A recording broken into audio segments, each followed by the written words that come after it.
Been doing is sharing this SOP with candidates that are looking to get the attention of someone that they're looking to work for. So we kind of go through this SOP and we can do it with you live with like one or two companies that you're trying to target and actually write the campaign with you.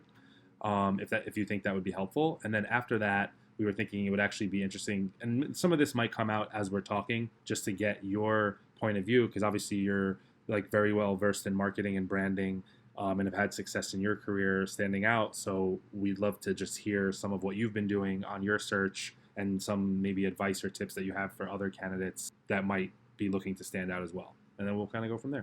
Yeah, thanks for the time. I really appreciate it. And the SOP looks really great. So I appreciate you taking the time.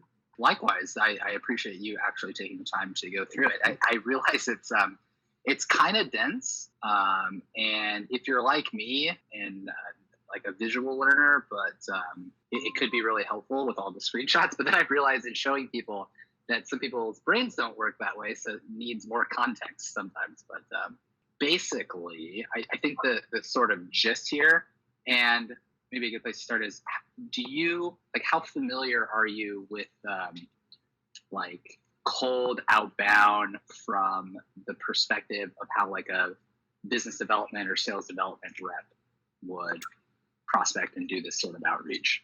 I am not familiar. I haven't done that in my career. Yeah, I haven't done that in my career. I mean, there's been like the occasional one-off, of course, for like certain partnerships and stuff, but not like on a day-to-day basis. I've been strictly on the marketing side. Cool, got it. Okay, but so, yeah, I mean, you're a comms person, so like this isn't totally out of left field, right?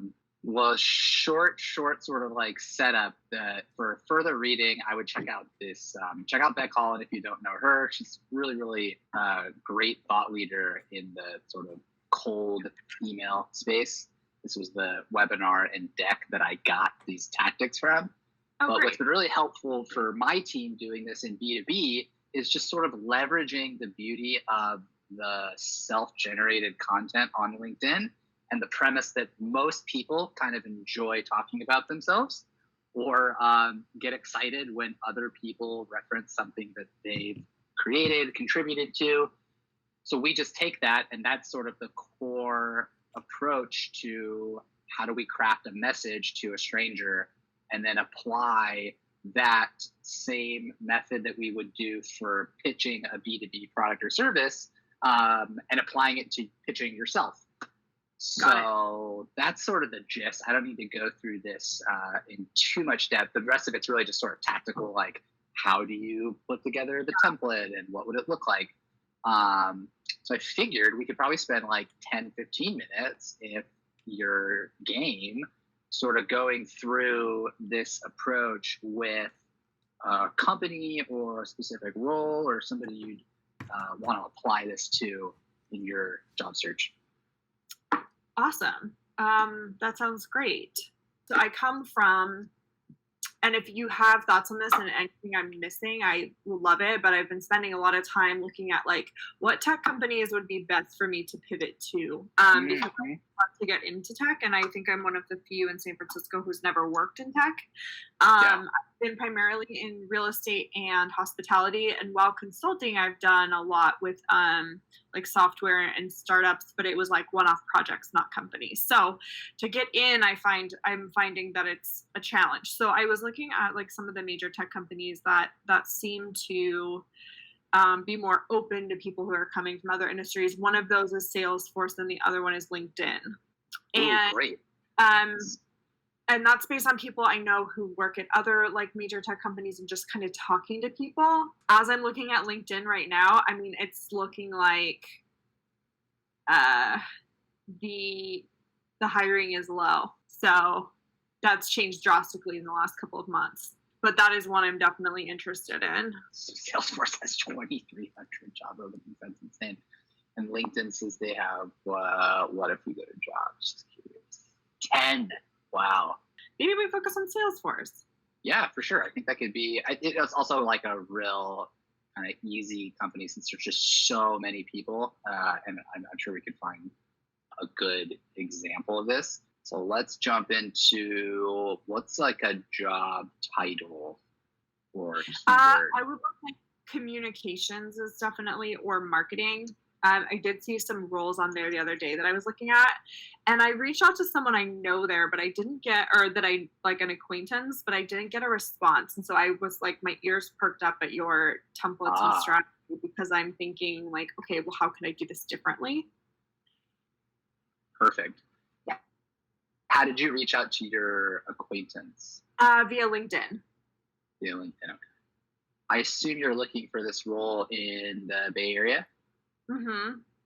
And so we'll pick that, and then account executive. I don't really know if that's gonna help, so I'll just maybe job function. Let's just click marketing. So that'll narrow us to 32 roles here. So it would be. It would actually be this top one, or not that one, the second one down, the corporate. This one right here. Yeah. Perfect. Okay, great.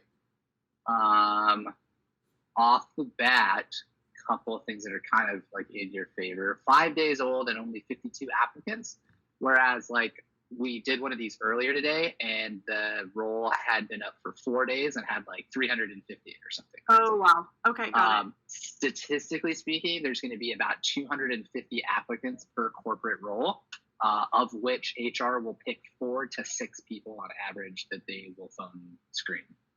Okay. And bring into interviewing. So the pure numbers of it is just not very good. So that's kind of like one of the better reasons to think of, clever ways to just make yourself rise above all that.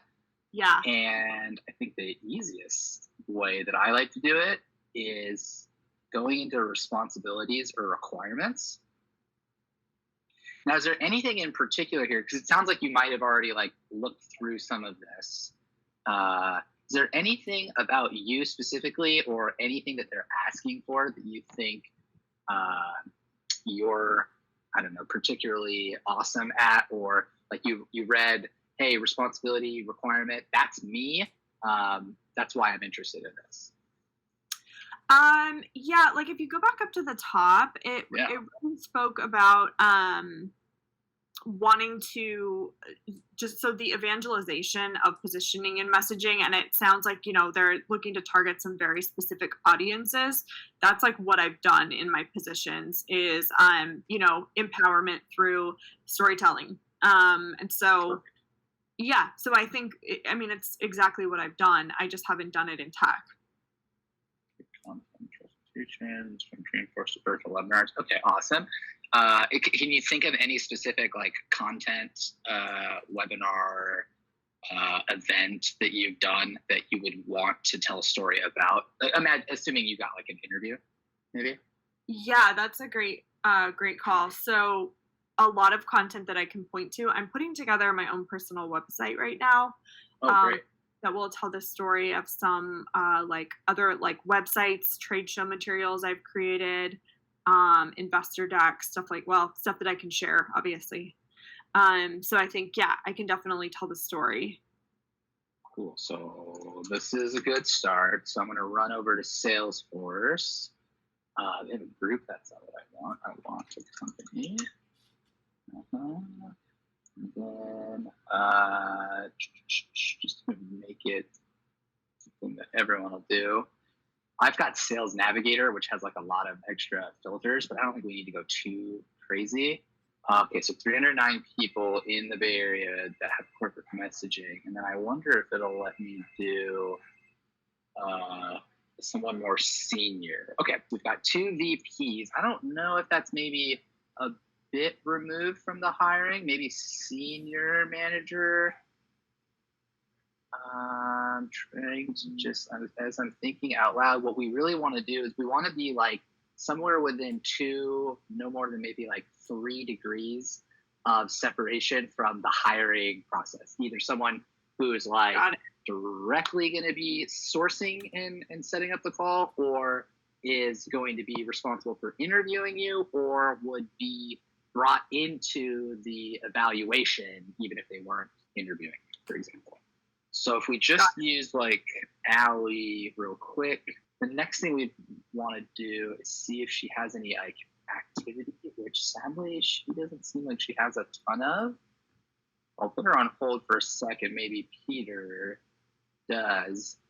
Off the top of your head, do any of these sound particularly like relevant or interesting to you? Like something that you would want to surface to him in an email? I would probably have to take a deeper dive, but I see where you're going with this, and I love the strategy. Yeah, I'll have to take a deeper dive into this one. I don't know for certain. No worries. But I see where you're going, and I love it.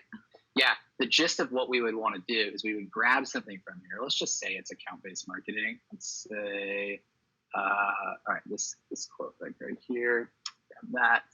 And then I'm just gonna, for the sake of this, what I would do is this is what I did in the SOP. This is our tool, and what it will help me do is get the work email address for Peter. Oh, interesting.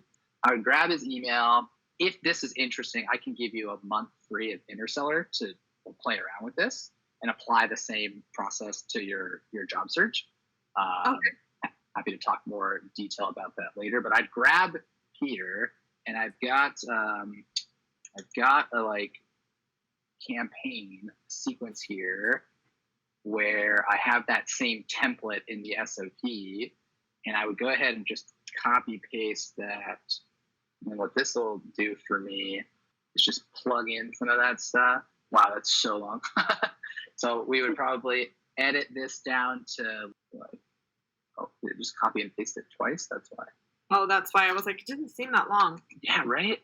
So the gist of it is lead with something. Since he posted that article, it's probably a safe assumption that he's aware of the content, or at least like whether he's read all of it. He's probably aware. Like some of this will relate to corporate messaging at Salesforce. Elevate and tie back to you. And then you're just going to basically ask a quick question related to how, in this case, they use, or if they use LinkedIn as a source for personalized content in their ABM outreach, in their personalized campaigns for their ABM approach. Got it. And then let that be the ask. Is just you're basically asking for them to engage with a question, advice really, that you're asking for about the role. And all you really need to do is allude to the fact that you're interested in that specific role. And they'll walk away understanding this stranger looked at me on LinkedIn, found something that I said people should read, read it, then reached out to me with a question about it because they might want to work with or near me at Salesforce. Love it. So you're looking for their activity, anything that they've featured or written, and then just basically tying it in, mentioning the job you're applying for, and asking a question. I can totally do that. I love that. Perfect. I loved hearing that because I think it's just like, it's not a terribly complex strategy. It's just something that I just don't think is taught at all. But yeah, focusing on original content that they have authored. Next thing you could go to is engaging comments, because LinkedIn will also show you if they wrote some interesting comment on some really big piece or something to that effect. Those are the easiest. And then sort of the third barrel to dip into is if you don't have any of that, see if you can ask a question about their experience or like their journey, because you'll be able to see where they've worked, other roles that they've had, how they've gotten promoted. Just try to make it about them as much as possible. Cool. I'm just taking notes. Yeah, that makes total sense. And I'll make sure to send you I'll tidy up that little copy paste that we did, and I'll send you that sort of rough copy just so that if you want to work off of that, you don't have to stare at a blank page and try to recreate it so much. It'll just be a thought out template that you can iterate on. Okay, awesome. Thank you. Yeah, no problem. Love it. Very cool. So now the idea is to write the first email. You can send it, and you can basically use that sort of like a template for any company that you want to reach out to, or any one in the future, even if it's not in the job search. But the other piece of this afterwards is to understand that a lot of times it's not just one message, right? This is like the first kind of introduction. You can notice like with the call to action, we're not necessarily like asking for a call or asking for an interview or asking to be considered or talking about how much we are like in love with them and the opportunity and how it's such a great fit. We can like tell the story over time with multiple emails. Okay. And we also can handle common answers that we might get, right? So you might get a response like, sure, go into our talent pool, or they might just answer the question and you're like, thanks. Like, you're going to want to be armed with follow-up messages as well as like canned responses and some objection handling when you're going through this. And that's like the next level that we can do together. Okay, cool. No, I love this. One of the things I've really been thinking about is how, well, I'm sure it's like this everywhere, but I know that in Silicon Valley, I have friends like who've been used to just like getting handed jobs, and it's not like that right now. And so having to sell yourself is a very different experience than when you like think in your head one day, I'd like to find a new job, and then the next day 3 recruiters email you. It's just not like that. I'm looking forward to trying it out. I have nothing to lose. And that's a great segue, because what we'd love to hear from your point of view, because obviously a lot of what we're talking about is from a sales perspective. From a marketing perspective, like what are some of the things that you've found to work, and how can candidates stand out like using some marketing best practices? So first of all, Stephen, thanks, because I am not a seller, so I appreciate that. When I started to consider myself as a brand and not, I've always identified as the brand I'm working for instead of looking at myself as the product, which sounds really silly, but I mean, it's been, almost 11 years of that. And so I've always stood behind the values, the mission, and the proposition of the brand that I'm working for. So now that I'm looking at myself, I think some of the key ways I've looked at is, just like what I'm working on with Hatham and Serena for, I'd hire is like, what is my value proposition? So for me, like for a company, it's always 3 things. What are the 3 things that I'm best at? And having that statement written out is really helpful. So for me, I won't say, that I won't make you listen to the whole thing, but for me, it's strategy, it's project management, and it's communication, writing. Messaging is like those 3 things are my things, and I'm really good at them. So being able to kind of speak to that. And I think making sure that your messaging, like scrub yourself on the internet, like what is out there about you. This is probably an obvious one, but frankly, I'm still shocked that it is not followed. What's public on your Facebook page and your Instagram? What kind of content are you putting out there that could potentially be controversial? So this kind of stuff I really thought was a no-brainer, but I'm seeing people at my level and above where like I look at their profile photo on Facebook, I'm like, I would not want them representing my company. So those kinds of things, everything about you will surface at some point. So, and then the value proposition. And I think the third part that's important is having some sort of personal website. I think is really important, even if it's like 1-page scrolling. I'm working on mine right now, and it's one more helpful link to be able to include in your signature line and an email you may send a potential employer that you might include on your LinkedIn. Or anywhere else, really. So yeah, and I think maybe the last part that from a marketing perspective, I'm always thinking about partnerships. That's what I've done a lot of for the companies that I've worked for, and it works from a personal perspective too. So that means how am I partnering to help using my skills? And then how will that help me in a job interview? And so being able to speak to, like, I don't know how you would do it from like in other industries, but I'm sure you could. For instance, you're helping people right now with the idea of selling themselves. So you could probably speak to that in a job interview as well. But for me, part of my own personal value statement is that I am of service to other people. So being able to speak to working with you guys and trying to help people who are trying to find jobs using the skill set that I have. And here's the case study on how it's worked. I worked with a small tech company here in San Francisco pro bono in March as all this was kicking off, as they were trying to get doctors together to help try to find a vaccine. And I wrote like emails, and I helped them set up webinars and like all that stuff. So being able to speak to like, how have I been using my skills during this is a really awesome thing to be able to speak to in interviews. And it helps you market yourself, it helps you network, and it helps you kind of position. That's amazing. I love it. I love that. I think that's really smart too with the building your own website. And that was just such a really well laid out example, right? Like you're doing something, you can create an asset, a digital asset around it, a case study, a story, whatever. And then you can reference that entirely on your own, host it yourself, right? Do you have like a favorite website that you like to use? Like Squarespace or WordPress or? So one of the other things that I've gotten creative about in my period of unemployment is doing things for trade. So I have a friend in Austin who is building my site, an intern. I'm writing hers. I'm writing an ad agency's website right now, which is so funny to me because they're an ad agency. I feel like they should write their own, but I'm writing. So I don't know. I think she's building it on Squarespace.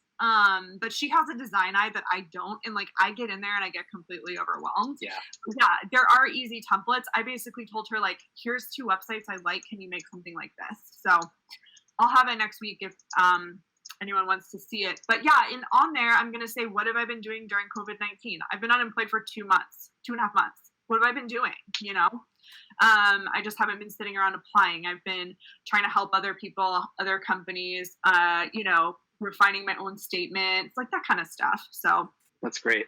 I love the trade. I'm excited to be working on the like kind of a little deck for the team here this week with Alejandra and Katie, because I have to keep my brain fresh, you know? Yep. So.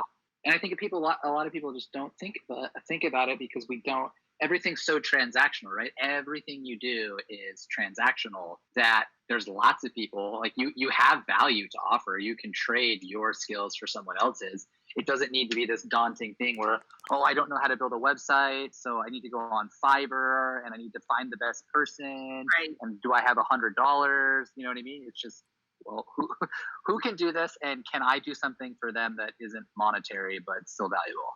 And then I can put her website on my website, so it's perfect. Yep. You can only watch so much Community before you have to do something real. Awesome. No, this is great. Perfect. Yeah, if you need anything else, let me know. Love it. So awesome. We're gonna get this out to the rest of the community. I think a lot of that was like golden. A lot of what you said about like building your brand and kind of just having those 3 things that you know you're really good at and kind of going all in. You know, there's something to be said about like doubling down on your strengths and not necessarily like just focusing so much on your weaknesses. I think a lot of people are like, I suck at this, so I'm gonna like, you know, negative talk myself and almost waste a lot of time trying to get better at something when they're really just very good at something else and they can be doing it. So I really like that a lot, kind of being that self-aware. Yep. Awesome. Well, I spent a month trying to make myself into like a product manager and realize like, why am I know there's a lot of roles out there, but frankly, I don't think that's me. Like, unless I'm starting from a coordinator level position and working my way up again, like I'd rather just wait and find a role that fits the skill set that I already have and love. Yeah. Mm-hmm. So, I mean, it's taken some hard self-exploration to discover that.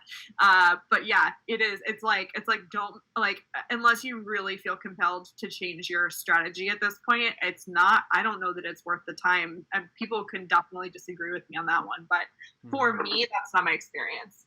Yeah, I think it's an easy trap to get into where, I got let go in this position and I see a bunch of roles in product manager. So I'm going to sign up for this Code Academy class and I'm going to learn Python and I'm going to pick up a book on Java. And then, a month later, it's like, I can't do this. It's going to take me it'll take me so long just to get average. Why don't I just double down on what I'm already above average at? Yeah, and like as awesome as it is that Code Academy and every other training like project manager type course is offering 75% off, it's really thinking through what works best for you. Love it. Thank you so much, Cool. Sarah. We will talk to you soon. You guys, I appreciate your time. Great stuff. All right. Okay, talk to you later. Bye, guys. Bye now.